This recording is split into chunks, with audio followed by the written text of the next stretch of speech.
안녕하세요. 저는 올해 47살 여자이고 디자인 전공을 하고 현재 남편과 함께 작은 디자인 사무소를 운영하고 있습니다. 다행히 일거리는 코로나를 겪으면서도 꾸준히 평소대로 차질 없이 들어왔고 현재 남편과는 업무 분담을 칼같이 하는지라 저는 그냥 월급만 받고만 하는 정도이지만 사업은 잘 돼가는 듯 해요. 저희 딸도 저희 부부와 마찬가지로 디자인을 전공하여 작년에 대학에 들어갔고 앞으로도 딸이 원한다면 함께 일할 의향이 있어서 딸과 함께 돈을 번다는 기대로 부풀어 사는 평범한 아줌마입니다. 딸과의 관계가 애틋한 만큼 저 또한 저희 엄마와의 모녀 관계가 애틋한 편이었습니다. 제가 여기서 과거형으로 언급한 이유는 다름 아닌 저희 어머니께서 1년 전에 지병으로 돌아가셨기 때문이에요. 제 아무리 어릴 적에 사소한 것으로 엄마한테 대들었고 싸우기도 정말 말도 안 되게 많이 싸우면서 마음에 금이 가고 상처를 받은 적도 많았지만 그럼에도 저희 엄마는 평생을 제 옆에서 함께 오래도록 살아주면서 저와 이렇게 알콩달콩 싸우기도 하고 화해도 하면서 돈독한 모녀 관계를 이어가 주실 줄 알았습니다. 감히 다른 지인들이 돌아가시거나 친구가 부모님을 다 여의었을 때도 저만큼은 미련하게 우리 부모님은 다 내가 검은 머리가 파뿌리 되는 때까지 곁에 함께 있어 주실 거라는 걸 당연스럽게 생각을 했습니다. 무슨 자신감이었는지 엄마가 가끔씩 두통이 너무 심하다고 알아 누우실 때에도 몸 안에 피가 모자란데 생리 때마다 피를 내뱉으니 더 어지러운 거라며 그만 투덜대라는 닥달을 했고 엄마가 폐경을 겪으실 때에도 감히 폐경이 다가온 줄도 모른 채 그냥 엄마가 왜 저렇게 민감하시고 얼굴을 붉히시나 싶어서 제가 기분 좀 풀고 살라면서 엄마한테 억지로 밖에 나가보라 그러고 억지로 운동을 하라고 밖으로 실제 내보내기도 했습니다. 뭘 몰랐던 것 치고는 너무 무지했고 무식했고 무관심으로 일관했던 저였어요. 큰딸이라고 저를 늘 친구처럼 대하려 하셨지만 성격이 너무 반대여서 부딪히기도 자주 부딪혔던 엄마는 저를 키우기가 너무 힘들고 벅찼다는 말씀을 많이 하셨지만 그 얘기를 들을 때마다 엄마한테 미안하기도 하고 제가 상처받은 것들이 먼저 생각난 바람에 엄마도 잘못했었어 라는 말들을 던져가면서 엄마의 가슴에 비스도 여러 번 꽂았습니다.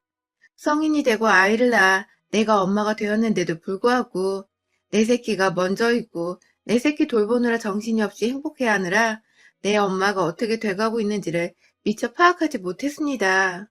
오히려 연락이 없던 엄마가 오랜만에 연락을 하면 딸이 되어 애교 좀 부려보고 사랑한다고 한마디를 좀 먼저 꺼냈으면 좋았을 텐데 뭐가 그리 낯뜨겁고 부끄러웠는지 왜 전화를 했냐며 퉁명스럽게 말을 건네버린 듯 했었고요. 엄마가 보고 싶다고 집에 한번 아이를 데리고 놀러 오라며 부탁을 하셔도 당장의 일이 너무 바쁘고 돈 버느라 정신이 없었던 나머지 다음에 라고 약속을 미루고 반복하면서 엄마 얼굴을 1년에 2번, 어쩔 땐 한 번 정도 보면서 참 남들보다 못하게 지냈어요. 돈을 더 많이 버는 것이 내 아이를 위해서 그리고 내 부모를 위해서 효도를 하는 것이라고만 생각을 했습니다. 남편과 일을 시작하면서 점점 더 일이 많아지고 힘들기도 많이 힘들었지만 그만큼 돈이 더 벌리니까 더 기분이 좋았고 그렇게 번 돈으로 우리 딸뿐만 아니라 저희 엄마 아빠도 근사한 크루즈 여행이라도 보내드리면서 호강을 시켜드릴 상상에 늘 행복했습니다. 실제로 저는 함께 참석을 하진 않았지만 부모님은 효도관광을 보내드린다고 제주도도 여러 번 보내드렸었고 두 분이서만 여행사 끼고서 일본이나 동남아 쪽으로 여행을 보내드리기도 했었어요. 두 분께 비행기를 태워드렸다는 자체만으로도 저는 딸의 의무를 굉장히 잘하고 있는 중이라며 제대로 효도다운 효도를 하고 있는 중이라며 내심 으쓱거려 대기도 했었습니다. 하지만 전 그때까지만 해도 진짜 우리 부모님께서 원하시는 것이 무엇인지를 알지 못했습니다. 정작 우리 부모님이 원하셨던 것은 우리 엄마가 원했던 것은 비행기를 태워서 근사한 외국으로 관광을 시켜주는 게 아니라 딸과 함께 두 손 꼭 잡고 집 앞 공원에서라도 하루 10분이라도 산책을 해보는 것이었는데 저는 그 쉽고도 저렴한 소원을 결국 엄마 돌아가시는 날까지 들어드리지 못했습니다. 저는 이 소박한 엄마의 바람을 엄마가 남겨주신 일기장을 통해서 비로소 알게 되었고요. 후회를 하자니 이미 엄마는 너무 상태가 악화되어 중환자실에 꼼짝없이 누워만 계셨고 제발 깨어나서 함께 산책을 하자고 빌면 빌수록 엄마의 건강은 되돌릴 수 없을 정도로 악화가 되어버렸죠. 그리고 결국 엄마는 끝내 딸내미와 함께 산책 한번 해보지를 못하고 그냥 그대로 유언조차 제대로 남기지도 못한 채 호흡기를 단 채로 병원 중환자실에서 눈을 감으셨습니다. 그날은 설을 앞둔 일주일 전쯤이었습니다. 엄마가 돌아가시고 나서는 설을 지내기 전에 항상 엄마의 제사를 차리는 날이 찾아왔죠. 엄마를 잘 돌봐드리지 못했다는 죄책감에 엄마가 돌아가시고 나서 한동안 저는 일을 제대로 할 수도 없었어요.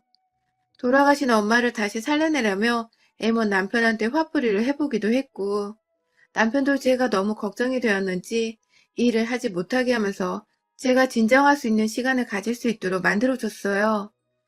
엄마 때문에 정신이 말이 아니게 혼란스러웠을 텐데도 딸내미는 수험 생활을 잘 견뎌줬고, 저도 빠른 시간은 아니었지만 최대한 마음 추스리고서 일상으로 되돌아올 수 있었습니다.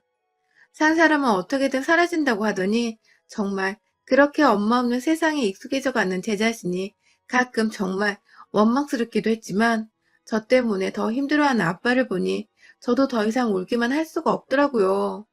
그렇게 엄마가 돌아가신 해에 저는 당연히 시댁도 가지 못했고요. 다만 제가 경황이 너무 없어서 잘 몰랐는데 저희 엄마 상 치르는 동안에 저희 시댁에서 아무도 찾아오지를 않으셨더라고요. 제가 울다 지쳐서 잠시 눈을 붙였을 때라도 다녀가신 줄 알았더니 나중에 알게 된 건 저희 시부모님이 아무도 저희 엄마 장례식에 오지를 않았어요. 이 사실을 정말 몇 달이 지나고서야 우연히 저희 외삼촌께서 친정에 다 같이 모여 술을 마시다가 경우가 없는 분들이다 라며 말씀을 해주셔서 알게 되었고 그제서야 남편도 저한테 이씨쭈꾸를 하더라고요. 본인들이 설날 제사를 앞두고서 재수없게 상 치르러 가는 게 맞나 싶어 고민을 하다가 못 오신 것 같다고 말입니다. 본인도 여러 번 오시라 말씀을 드리고 화까지 냈는데 시골분들 고집이 너무 세서 자기가 어쩔 수 없었다고 말이죠. 제가 그날부터 거의 잠을 못 잤어요. 시부모님에 대한 원망 때문에요. 니들이 한 명씩 지금 당장 죽더라도 절대로 우리 아빠한테 장례식장에 찾아오란 말을 안 할 거라는 다짐까지 해가면서 너무 섭섭해서 추석이 다가올 때까지 두 분에 대한 원망이 거의 하늘을 찔렀습니다. 그리고 시댁이 찾아가게 된 그해 추석, 지금도 크게 달라진 건 없지만 그 당시는 코로나 때문에 정말 말이 아닌 시국이었잖아요. 안 그래도 가뜩이나 시댁에 열이 받아 있는 상태에서 코로나 시국에 굳이 나까지 위험하게 시댁에 가야 하나 싶어서 전화를 드려서 못 간다고 말씀을 드렸습니다. 그러자 시어머니는 노발대발하면서 네가 뭔데 시집에 못 온다는 말을 하냐면서 친정에서 그렇게 배웠냐고 하시더군요. 돌아가신 엄마를 욕보이는 것 같아 제 행실에 후회가 되면서도 그와 동시에 저희 엄마 돌아가신 줄 뻔히 아시면서 아무렇지 않게 친정에서 그리 배웠냐고 고인을 욕보이는 시어머니의 말씀도 제 상식선에서는 쉽사리 이해하고 곧이곧대로 받아들이기가 힘들었습니다. 어머님, 저희 엄마 돌아가셨는데 그런 식으로 언급하지 마세요. 다시는. 하면서 제가 목소리를 깔고 그딴 식으로 말을 왜 하냐는 말투로 쏘아대니 어머님은 그제서야 아, 너희 엄마 돌아가셨지? 하면서 몰랐다고 하시더군요. 순간 이 할망구가 노망이라도 든 줄 알았습니다. 뭐 이런 식으로 말을 하는지 싶어 생각을 해보니 그냥 사람 자체가 상식을 넘어서 아주 무식이 줄줄 흐르더군요. 기분이 더 나빠져서는 그제서야 어머님, 저희 엄마 장례식 때 두 분 다 오지도 않으셨다면서요? 라고 뒤늦게 화를 내봤습니다. 그러자 시어머니는 아주 뻔뻔히 생각할 시간도 가지지 않은 채 그냥 툭 하고 뱉어내시더라고요. 우리가 장례식에 갔다가 우리 조상 제사를 지낼 수도 없는데 거길 뭐 좋다고 가니? 하고 말입니다. 사돈이 돌아가셨다는데 장례식에 간다는 기본적인 상식조차 제사를 핑계로 대며 무시를 하는 시어머니의 태도가 절대로 정상적이게 보이지 않았습니다. 그 와중에 지 조상도 아닌 지 남편의 제사진의 걱정을 하면서 우리 엄마 장례식에 왜 가냐고 뻔뻔하게 대답하는 시어머니와 더 이상 얘기를 하기 싫더라고요. 그래서 그냥 저도 이 시국에 위험하게 시댁에 가서 제사를 왜 지내냐면서 추석엔 시댁에 안 간다는 말을 한 채 전화를 끊어버렸습니다.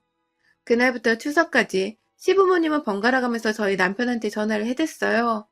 이번 추석에 정말 안 오면 자식이고 뭐고 인연을 다 끊어버리겠다는 소리를 해대면서 반드시 추석에 집에 오라고 하셨으나 제가 끝까지 안 간다고 남편한테 확실하게 경고의 목소리를 날렸고 정 난감하면 너 혼자 다녀오라고 해서 남편이 결국은 혼자 시댁에 가긴 했습니다. 집에서 부모님이 번갈아 가며 오라고 닥달을 하는 걸 남편은 차마 무시할 수 없었나 보더라고요. 뭐 저도 억지로 천류는 맞고 싶지 않았기 때문에 시댁에 간다는 남편을 굳이 가지 말라고 말리지는 않았습니다. 그리고 그날 시어머니는 저한테 친히 문자를 보내셔서는 네가 조상 모시는 걸 거부하면 네 자식 앞날 깜깜할 거다 라는 식으로 경고의 말을 하셨는데요. 뭐 우리 엄마 제사도 안 온 인간의 악담을 귀담아 들을 필요는 없다고 생각을 했던지라 아주 간단하게 황당하다며 웃어넘길 수 있었습니다. 제가 이래봬도 그 정도의 짬밥은 되는 며느리였어요. 그러다 올설이 또 다가왔습니다. 제게는 시댁을 가야 하는지, 그래서 시댁의 조상을 모셔야 하는지의 문제보다도 우리 엄마가 돌아가신 지 벌써 한 해가 지나버렸구나 하는 생각 때문에 더 생각이 많은 시기였습니다. 2021년이 되자마자 남들은 새해가 찾아왔다고 설레고 기쁘다는 소리를 해대는데, 그래서 새해를 맞아 폭죽도 터뜨리고 TV에서도 축하한다는 소리가 막 여기저기 들려오는데 저는 도저히 기뻐할 수가 없었습니다. 엄마가 세상에 없는 사람이 된 지 1년이 되어가는 중이라는 사실이 목구멍을 턱 막히게 해버리면서 갑자기 숨쉬는 게 힘겨워지기도 했고, 실제로 호흡곤란에 스트레스가 겹쳐서 제가 응급실에 실려간 적도 있었습니다. 그날 저는 코로나 중증 환자가 아니면서 환자 취급을 받고 코로나 검사도 받았었답니다. 아무튼 얼마 전 저희 엄마의 기일이었고요. 아빠와 저, 그리고 엄마 형제들과 친척분들이 다 같이 모이셨고, 저희 남편도 저 따라 참석을 해서는 기일을 잘 치러드렸습니다. 제사상에 올리는 게 맞는지 잘 모르겠지만, 엄마가 좋아하시는 미역국도 끓였고, 엄마가 좋아하시는 수정과도 집에서 전날 정성스럽게 만들어서는 상에다 올려드렸어요. 그냥 모두가 다 아직 믿기지 않는다는 식으로 엄마의 제사상 앞에서 하염없이 울고 보고 싶다고 애달픈 고백을 하면서 기일을 보냈던 것 같습니다. 한바탕 울고 나서 정신이 없는 상태로 곧장 올서를 맞았어요. 남편이 작년에 안 갔으니 올해는 그래도 얼굴이라도 비추며 인사는 드려야 하지 않겠냐고. 자기도 자기 부모님이 그렇게 인사도 제대로 못 받으신 채 한순간에 떠나버리시면 너무 슬플 것 같다면서 저한테 애원을 하는데 제 감정이 입이 되어 남편을 너무나도 잘 이해하겠더라고요.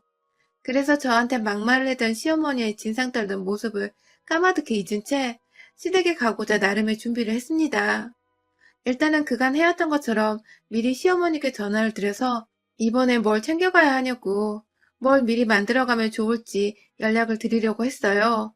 보통은 과일을 제가 싱싱하게 제 사전에 사가는 편이지만 시어머니가 본인 스케줄과 기분에 따라서 만들고 싶은 음식을 미리 만들어 놓는 바람에 제가 미리 연락을 드려야 일을 분담하기가 편했습니다. 그리고 오랜만에 전화를 드리며 이번 설에는 남편과 함께 갈 예정이라고 말을 하니 시어머니는 네 자식은 아직 앞날이 멀쩡하니? 하면서 대답을 하셨습니다. 네, 지난 추석 때 제사를 지내러 시댁에 오지 않았다는 이유로 저한테 제 딸의 앞날이 깜깜할 거라는 악담을 퍼부으셨던 시어머니가 아직 그걸 기억하시고는 진짜로 내 딸, 그러니까 본인의 소녀되는 아이의 앞날이 궁금하다고 물어보시더군요. 이거 완전 인간 말종이더라고요. 어머님, 본인 손녀가 앞날이 꼬였으면 좋으시겠어요? 하면서 너무하다는 듯이 말씀을 드리니 어머님은 넌 우리 조상이 너 하나 때문에 우리까지 미워하면 좋겠니? 하면서 죽은 사람들 심상이 뭐 그리 대단한지 그걸 먼저 신경 쓰라는 듯이 말씀을 하시는데 정말 슬프고도 억울하고 분하고 너무너무 제 감정이 울컥거렸습니다. 그리고 결국 어머님은 먼저 전화를 끊으시면서 말하시길 너 니네 엄마 기일 지냈지? 에휴 남의 제사를 먼저 지내면 어떡하니 재수없게 이번 설에 집에 오지 마라 재수없으니까 라고 말입니다. 그때 저희 딸내미가 옆에서 제가 할머니와 통화하는 거 다 듣고 있었는데요. 제가 전화를 끊으며 울먹거리니 애가 저한테 그러더라고요. 엄마, 왜 엄마의 엄마가 재수없는 취급을 당하고 있는데 가만히 듣고만 있어? 라고 말입니다. 그러고 보니 작년 추석과 다를 거 없이 이번에도 우리 엄마가 돌아가셨다는 이유만으로 재수없는 취급을 시어머니로부터 당하고 있는데 저는 무시하는 게 답이라는 식으로 그걸 그냥 듣고만 있거나 한 귀로 흘려드리려고만 했지. 제대로 나서서 맞서고 욕을 한바탕 해줄 생각을 못하고 있었더라고요. 하늘에서 우리 엄마가 이 꼴을 보면 얼마나 속이 뒤집히시고 억울해서 천불이 나실지. 그래서 그냥 설날에 시댁에 가고자 결심을 했습니다. 가서 죽이 되든 밥이 되든 할 말을 하고 다시는 우리 엄마 제사를 가지고 재수가 없다느니 그래서 시댁에 오지도 말라는 취급을 당하지 않게 하고자 생각을 고쳐먹었어요. 그리고 설이 되어 아무것도 상황을 모르던 남편과 함께 시댁으로 갔습니다. 남편한테 저도 꼭 참석을 해서 마음을 추스리고 싶다면서 예상보다 하루 늦게 제사를 지내는 당일에 시댁에 도착하도록 했어요. 시댁에 도착을 하자마자 시어머니랑 남편 혼자 저번 추석 때처럼 찾아온 줄 알고 아들 하면서 나오다가 차 안에서 함께 나오는 저와 손녀의 얼굴을 보더니 뭘 못 볼 거 본 사람 마냥 인상을 확 찡그리더라고요. 그러더니 아 재수없게 왜 왔냐고 하면서 짜증나 죽겠다는 듯이 두 손을 막 허벅지에 갖다 때리면서 화를 내는데 그 바람에 저희 딸이 나서서 할머니 정말 너무하신 거 아니에요? 하면서 억한 마음에 화를 내버리고야 말았습니다. 자기 딴에는 엄마를 보호하고자 저 대신에 할머니한테 화를 내버린 것 같은데 제가 고마워하려는 와중에 남편이 할머니가 아무리 막 하셔도 예의를 갖추라면서 저희 딸을 막 나무라더라고요. 그 바람에 딸도 아빠한테 혼이 나니 기분 나쁘고 기는 죽고 화는 계속 나서 저를 보며 한없이 씩씩거리고 있었고요. 딸내미 마음이 어떨지 너무나도 잘 알겠는 이 상황. 제가 엄마가 돼서 우리 엄마 욕까지 보이게 하더니 급기야 내 딸내미 속까지 긁어버리고 있구나 싶어서 순간적으로 어찌나 열불이 터지던지요. 남편을 향해 바라보면서 이 새끼야 내 딸한테 말 함부로 하지 마. 확 진짜? 하면서 욕만 안 했을 뿐 이미 욕이 되바라지게 나왔다는 표정을 지어 보이면서 다가가니 남편이 저한테 쫄아 뒷걸음을 치려다 여보, 그런 뜻이 아니라 하면서 말리는데 시어머니는 잘한다 여자가 재수없게 남편한테 소리나 지르고 하면서 또 재수가 없다는 타령을 해대셨습니다. 남편이 자기 엄마 입에서 튀어나오는 소리를 어떻게든 막겠다고 막 엄마 좀 하면서 소리를 질렀고 정신이 하나도 없는 와중에 밖에서 여기저기 소란이 나자 시댁 안에 있던 친척분들이 하나둘 나오기 시작하셨어요. 무슨 일이냐고 밖에 나왔다가 저랑 손녀까지 있는 걸 보고는 왔냐?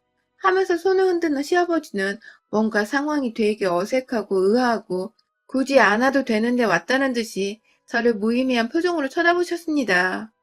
친척분들한테도 저희 엄마가 돌아가셨기 때문에 며칠 전에 제사를 지내 재수가 없다는 걸 이미 다 말했는지 친척분들 또한 쟤네 엄마 돌아가셨다고 하지 않았어? 하면서 남의 집 제사 먼저 지내고 온 애가 왜 우리 집에 와 있는 거냐면서 제사 안 지내도 되니 돌아가란 말을 궁시렁거리면서 제 귀로 다 들리도록 말을 하시더라고요. 이야, 이제 하다하다 시어머니, 시아버지를 넘어서 일가 친척들이 아주 작당을 해서는 제가 재수 옴붙은 며느리 마냥 가라는 식으로 말을 하는데 저는 이미 청개구리 심보이고 어떻게든 시어머니 엿을 먹여주고자 반대로 행동을 하기로 마음을 먹은 상태였습니다. 이내 남편이 분위기를 어떻게든 무마해보겠다고 억지로 웃어 보이면서 저희 왔어요 하면서 친척분들께 말을 건네는데 저도 똑같이 웃어 보였습니다. 아주 미친년처럼 그 분위기 속에서 아무렇지 않게 저희 왔습니다 하면서 분위기를 몰아서 시어머니께 섬뜩한 웃음을 기분 나쁘게 지어 보이고는 시어머니를 이내 지나쳐서 친척들의 틈을 뚫고 시댁 안으로 들어갔어요. 그리고는 이내 제 눈앞에 보이던 제사상을 아직 준비를 하고 있었는지 부엌에서 마저 상을 옮기고 있는 어르신들 틈에서 저도 같이 제가 할게요 하면서 도와드리기 시작했습니다. 재수가 없다고 자꾸만 곁눈질을 하면서 저를 쳐다보는 시부모님과 어르신들 틈에서 딸내미는 제가 도대체 왜 이런 취급을 받으면서도 제사상을 차리고 있는지를 이해하지 못하겠다는 듯이 한켠에서 팔짱을 낀 채 서 있었고, 남편도 제가 도대체 왜 이렇게 잠잠하게 제사를 도와주고 있는지 모르겠다는 듯이 한켠에서 저를 입떡 벌린 채 눈치를 보며 어른들께 인사를 나누고 있었는데요. 아랑곳하지 않고 제사 음식들을 제사상 위에 올려뒀습니다. 하나, 둘, 시골분들이 정성스레 만들어 놓았을 제사 음식들을 상위에 조심스럽게 올려놓은 뒤에 모든 게 다 제자리에 얹혀지고서 제사만 올리는 데는 완성의 단계에 이르렀을 때에 제가 탄식과 함께 밖으로 나가서 현관에서 신발을 도로 신은 뒤쩌벅쩌벅 안으로 다시 들어와서는 곧바로 지체 없이 제사상 위로 향했습니다. 제가 제사상에 위해 두 발을 딛고 올라선 것입니다. 그리고는 기다렸다는 듯이 시엄마가 준비하고 제가 손수 상위에 옮긴 그 제사 음식들, 그리고 그 외의 그릇들까지 제가 모두 다 정말 작정했다는 듯이 신발을 신은 채로 뻥뻥 차버리면서 음식들을 거실 사방으로 튕겨 까버렸습니다. 온 집안 사람들이 제사를 지내려고 모여있는 와중에 며느리가 제사장 위에 올라가서 음식들을 발로 까버리고 상다리 부러지라고 신발을 신은 채로 혼자 아슬아슬한 중심을 잡은 채 발로 쿵쿵 거리기까지 하더니 급기야 상다리 하나가 부러져 와장창창 소리를 커다랗게 내면서 바닥으로 움직이며 탁자며 중심 못 잡고 사방으로 떨어져 굴러가기 시작했습니다. 시아버지는 뒷목 잡고 쓰러지를 하시더라고요. 시어머니는 재수가 없다니까! 하면서 남편한테 저 끄집어 내려오게 하라고 등짝을 후려치며 끌어내는데 남편은 저의 행동에 정신을 못 차리고 가만히 충격받아 서 있더군요. 그 뒤에서 저희 딸은 엄마 잘한다는 중이라며 같이 제 리듬에 맞춰 웃기다고 구경하다 급기야 핸드폰으로 사진까지 찍었고 저는 제 발로 시댁을 걸어 나왔고요. 시어머니한테는 재수없는 며느리는 이만 퇴장합니다. 앞으로 다시는 당신네 조상 제사는 안 지낼 테니 추석에도 며느리 없이 제사 지내세요. 라는 말씀을 건네드렸고요. 이내 저희 친정엄마를 이 상황에서 제대로 기려보고자 이제야 저희 엄마가 하늘에서 마음 편히 저 잘했다고 칭찬해 주실 것 같네요. 라는 말을 시댁 식구들에게 큰 소리로 말하고는 딸내미 손 잡고 나왔습니다. 죄송하다고 연신 인사를 드리던 남편은 저한테 차키를 뺏긴 채 이대로 정말 떠날 거냐고 하소연을 하듯 매달렸지만 너도 그런 식으로 마누라 챙길 거라면 나랑 차라리 이혼하고 너 혼자 네 조상 깔끔하게 모시라며 욕을 한 바가지 해버리니 그럴 일은 없다면서 자기가 운전석으로 가서 차를 몰겠다고 하더군요. 저는 딸이랑 뒤에서 마음 추스리며 진정하라고 했고요. 그렇게 저는 엄마의 기일도 완벽하게 챙겨드렸고 엄마를 모욕한 시부모와 그들의 조상들 엿도 먹인 뒤에 유유히 집으로 돌아왔습니다. 시댁은 난리가 났고 남편이 이혼당할 것 같다고 구라를 치면서 제발 지금은 조용히 입 다물고 있으라 하니 시부모는 미친년처럼 난리친 며느리가 이젠 아들을 이혼남까지 만들어버리려 한다면서 입을 진짜로 꾹 다물어 버렸어요. 그 바람에 조금 더 일찍 명절을 끝내버린 저희 집은 집에서 주말 내내 휴식을 취하면서 힐링을 하고 있답니다. 여러분들의 설은 어떠셨나요? 저는 사연 쓴 김에 자랑 좀 할게요. 저희 설은 이번에도 그렇고 앞으로도 그렇고 쭉 이렇게 힐링한 채 집에서 가만히 지내면 쉴 것 같아요. 여러분의 생각은 댓글로 남겨주세요. 오늘도 시청해주셔서 정말 감사합니다.